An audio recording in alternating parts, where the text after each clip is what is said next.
banyak sekali kiriman-kiriman baik melalui WA kepada kami maupun unggahan-unggahan di media sosial tentang, terutama ya teman-teman juga pasti mengikuti dan mengikuti perkembangannya, ada perbedaan antara formulir C hasil ukuran kuarto yang diunggah, saya ulangi, kan yang diunggah itu formulir C hasil yang ukuran plano, hasil foto Sirekap. Jadi di TPS itu ada ukurannya plano yang besar, itulah yang difoto oleh anggota KPPS menggunakan fungsi foto di dalam aplikasi Sirekap.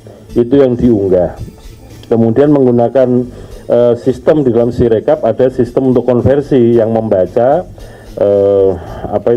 membaca formulir tersebut dan kemudian secara otomatis akan muncul angka hitungannya. Nah, di situ ada problem ya. Nah, oleh karena itu kami di KPU Pusat melalui sistem yang ada itu termonitor daerah mana saja yang antara unggahan formulir C hasilnya dengan yang konversinya salah, itu termonitor. Jadi semua yang disampaikan kepada kami melalui WA maupun yang diunggahan-unggahan media sosial itu pada dasarnya melalui sistem termonitor. Mana yang pas, mana yang tidak, mana yang cocok, mana yang tidak. Dalam situasi ini kan bukan soal sementara ini yang kami ketahui atau yang kami dapatkan laporan itu adalah, atau juga respon dari teman-teman jurnalis kepada kami, itu adalah formulir yang diunggah itu nampaknya kan dari segi penjumlahan atau penghitungannya belum ada laporan yang salah. Yang salah atau tidak tepat itu kan antara yang diunggah dengan yang dikonversi menjadi angka hitungannya itu. Nah, oleh karena itu kami sudah mengetahui, dan tentu saja untuk yang penghitungan atau konversi dari yang formulir ke angka-angka penghitungan akan kami koreksi sesegera mungkin. Pada dasarnya begini saudara sekalian, patut kita syukuri bahwa Sirekap ini bisa bekerja. Apa indikatornya? Karena publik kemudian bisa melaporkan kepada KPU. Kalau Sirekap nggak bekerja kan nggak mungkin ada orang bisa lapor, bisa mengetahui. Teman-teman bisa mengetahui bahwa publikasi formulir C hasil yang diunggah dengan konversinya salah itu kan gara-gara bisa mengakses Sirekap kan. Oleh karena itu patut kita syukuri ada Sirekap yang bisa mengunggah itu, dan kemudian hasil penghitungan di TPS bisa diketahui oleh publik. Jadi nggak ada yang sembunyi-sembunyi, nggak ada yang diam-diam, tapi semuanya kita publikasikan apa adanya. Sehingga katakanlah misalkan ada formulir C hasil plano yang diunggah, ada yang salah hitung atau salah tulis, nanti juga akan kita koreksi. Nah, koreksinya kalau untuk yang formulir ya, kalau ada yang salah hitung atau salah jumlah atau salah tulis, itu nanti akan dikoreksi melalui mekanisme rekapitulasi di tingkat kecamatan. Dan nanti formulir hasil rekapitulasi tingkat kecamatan, formulir D, itu juga akan diunggah di dalam Sirekap. Sehingga nanti siapapun bisa ngecek ulang apakah formulir-formulir yang katakanlah sekiranya atau seandainya ditemukan yang salah hitung atau salah tulis sudah dikoreksi atau belum di mekanisme rekapitulasi di tingkat kecamatan. Namun demikian untuk yang katakanlah sebagai sistem tidak tepat ketika membaca formulir kemudian dikonversi menjadi perolehan suara, itu tentu kami akan segera lakukan koreksi. Tapi publikasi formulir C hasil akan kita lanjutkan terus supaya apa? Publik mengetahui terus menerus sampai batas akhir, dalam arti formulir C hasil yang ukurannya plano itu bisa diunggah semua dan diketahui oleh semua pihak. Jadi teman-teman jurnalis, para pemilih, para peserta pemilu bisa mengakses itu melalui link website yang kita siapkan, bisa dibaca di tingkat TPS dan kemudian bisa di-download. Sehingga boleh dikatakan ya alhamdulillah patut kita syukuri Sirekap berjalan. Sekali lagi, kalau tidak ada Sirekap tentu situasinya gelap, tidak bisa kita ketahui perolehan suara sesungguhnya berapa yang kemudian ditulis di dalam formulir dan kemudian diunggah ke Sirekap. Bahwa ada kelemahan-kelemahan tentu kami akan segera koreksi, dan kami mohon maaf kalau hasil pembacaannya kurang sempurna dan menimbulkan publikasi hitungan maksudnya yang konversi dari formulir ke hitungan belum sesuai. Sekali lagi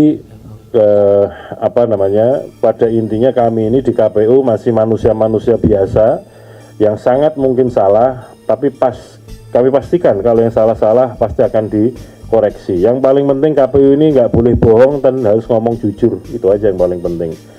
Dan sekali lagi, siapapun, teman-teman jurnalis, pemilih, masyarakat luas, komplain soal ini karena apa? Sekali lagi, karena bisa membaca Sirekap, bisa mengakses Sirekap. Kalau tidak ada Sirekap, ya nggak mungkin bisa tahu publikasi formulir-formulir di tingkat TPS tersebut. Sampai dengan saat ini jam 15.50 untuk publikasi Sirekap terhitung sampai 15 Februari 2024 jam 15.30 23 detik, progresnya adalah yang sudah diunggah 358.775 TPS dari total TPS 823.236. Saya ulangi lagi, yang sudah diunggah 358.775 dari 823.236 TPS atau setara dengan 43,58%. Jadi pada prinsipnya unggahan formulir C hasil plano yang ada di TPS tetap kita lanjutkan melalui Sirekap.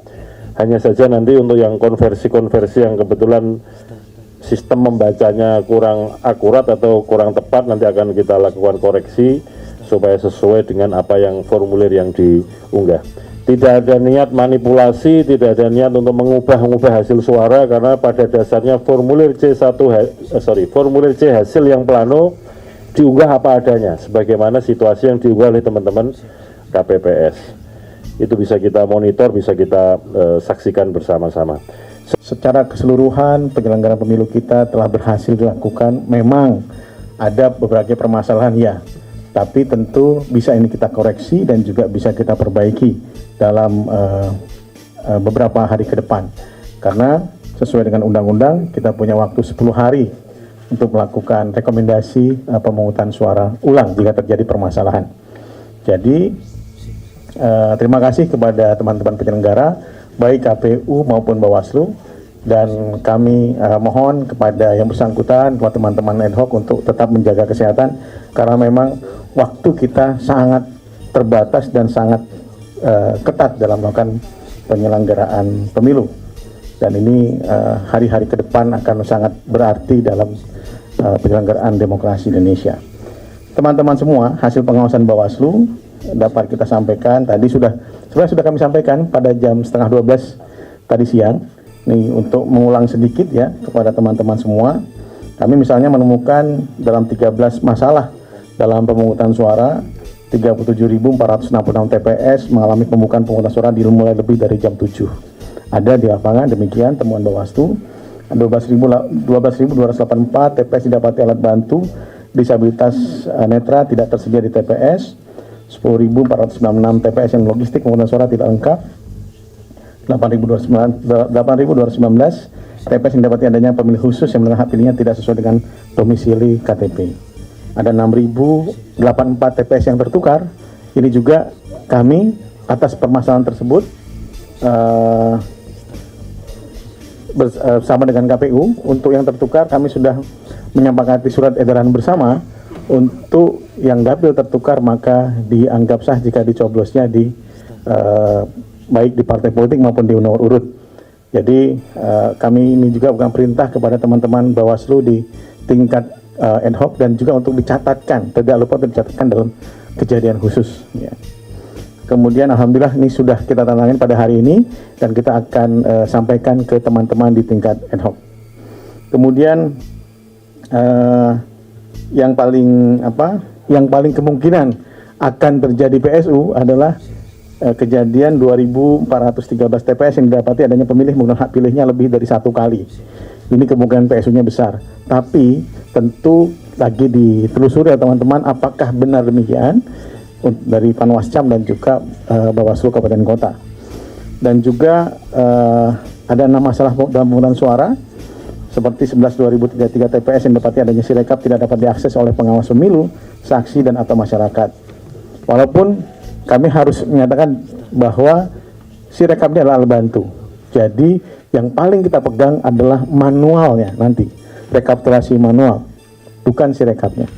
Sirekap hanya memberikan informasi, tadi sudah disebutkan oleh Mas Ketua KPU, bahwa C1 itu bisa dilihat oleh seluruh warga negara.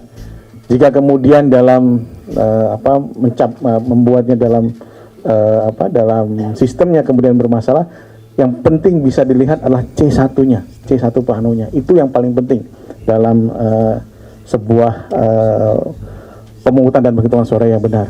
Dan alhamdulillah ini berhasil dilakukan ya. Terima kasih teman-teman KPU. Sampai sekarang sudah 43.000 tadi ya. Sudah 43%. 43%. C1 plano bisa diakses oleh warga negara Republik Indonesia. C hasil, mohon maaf, C hasil. Bukan plano ya, plano nanti ya. C hasil kan? Iya. Nggak ada satu ya, iya. Nggak apa-apa mas. Ya. C planonya bisa diakses oleh semua masyarakat, dan ini saya kira semua bisa menjadi koreksi jika terjadi masalah. Tadi sudah disampaikan oleh Mas Ketua juga. Kemudian ada 2.162 TPS yang didapati adanya ketidaksesuaian jumlah hasil penghitungan suara yang sah dan suara-suara yang tidak sah dengan jumlah pemilih yang merupakan hak pilih. Tentu akan ada mitigasi terhadap hal ini. Dan kemudian, nah ini ada 1.895 pengawas TPS yang tidak berikan model C hasil salinan, Mas. Jadi ini bisa ditegur teman-teman di ESOK itu. Kemudian 1.888 TPS yang tersaksi pengawas TPS tidak dapat menyaksikan proses penghitungan suara dengan jelas. Kenapa? Karena di PKPU sendiri ketika penghitungan harus terang dan kemudian tidak kondisinya tidak gelap, dan ini yang harus kita pakai standarnya dalam penghitungan suara. Karena surat suara itu harus kalau diterawang kan, ini benar dicoblos atau tidak. Sehingga kemudian dalam proses itu didapatnya banyak media sosial yang beredar, ini sudah tercoblos, oke. Kemudian akhirnya mitigasinya apa? Surat suara rusak. Dan kemudian pemilih dapat tetap menyalurkan hak konstitusionalnya untuk memilih jika terdapat kondisi-kondisi demikian. Kemungkinan apakah terjadi kesengajaan atau lain-lain, nanti tentu ada proses yang bisa dilakukan oleh Badan Pengawas Pemilu. Kemudian juga kami juga harus menyampaikan kepada publik, ini bukan hanya kepada Bawaslu tapi juga kepada KPU, bahwa di dalam temuan kami ada 1.473 TPS yang didapati adanya intimidasi terhadap penyelenggara. Jadi bukan hanya Bawaslu tapi juga KPPS dan juga pengawas TPS. Jadi tindak lanjutnya pemungutan suara disesuaikan dengan ketentuan dapat disesuaikan waktu yang kemudian ditambahkan ya. Kemudian juga atau disesuaikan dengan peraturan perundang-undangan. Nah, beberapa hal ini telah kami sampaikan kepada KPU, dan sebentar lagi rekomendasi yang tadi sudah dibuat oleh teman-teman Panwascam akan kita tunggu, karena kami punya waktu 10 hari dan insya Allah tidak menggunakan waktu sampai dengan 10 hari. Kami lagi mempercepat proses di teman-teman Panwas Kecamatan. Kami juga ada namanya Siwaslu, tapi mohon maaf, Siwaslu adalah sistem tertutup bagi Bawaslu sehingga tidak bisa dibuka ke publik. Ya, jadi hasilnya yang bisa kemudian kami sampaikan. Hasil tadi kondisi-kondisi yang ada sekitar berapa ribu masalah, misalnya tadi ada keterlambatan di 37.000 TPS, misalnya itu hasil dari Siwaslu. Tapi hasil yang lain-lain tentu menjadi bahan bagi Bawaslu untuk kemudian menindaklanjuti dan menangani pelanggaran ke depan. Berbeda dengan Sirekap harus dibuka untuk publik. Kalau kami harus ditutup Siwaslu, karena yang punya kewenangan dan punya tugas adalah teman-teman Komisi Pemilihan Umum. Teman-teman, tadi juga ada tentang masalah pemungutan suara dan penghitungan di Kuala Lumpur. Kami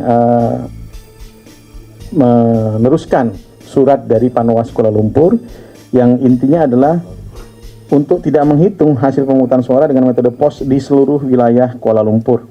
Kemudian tidak menghitung hasil pemungutan suara dengan metode kotak suara keliling di seluruh wilayah Kuala Lumpur.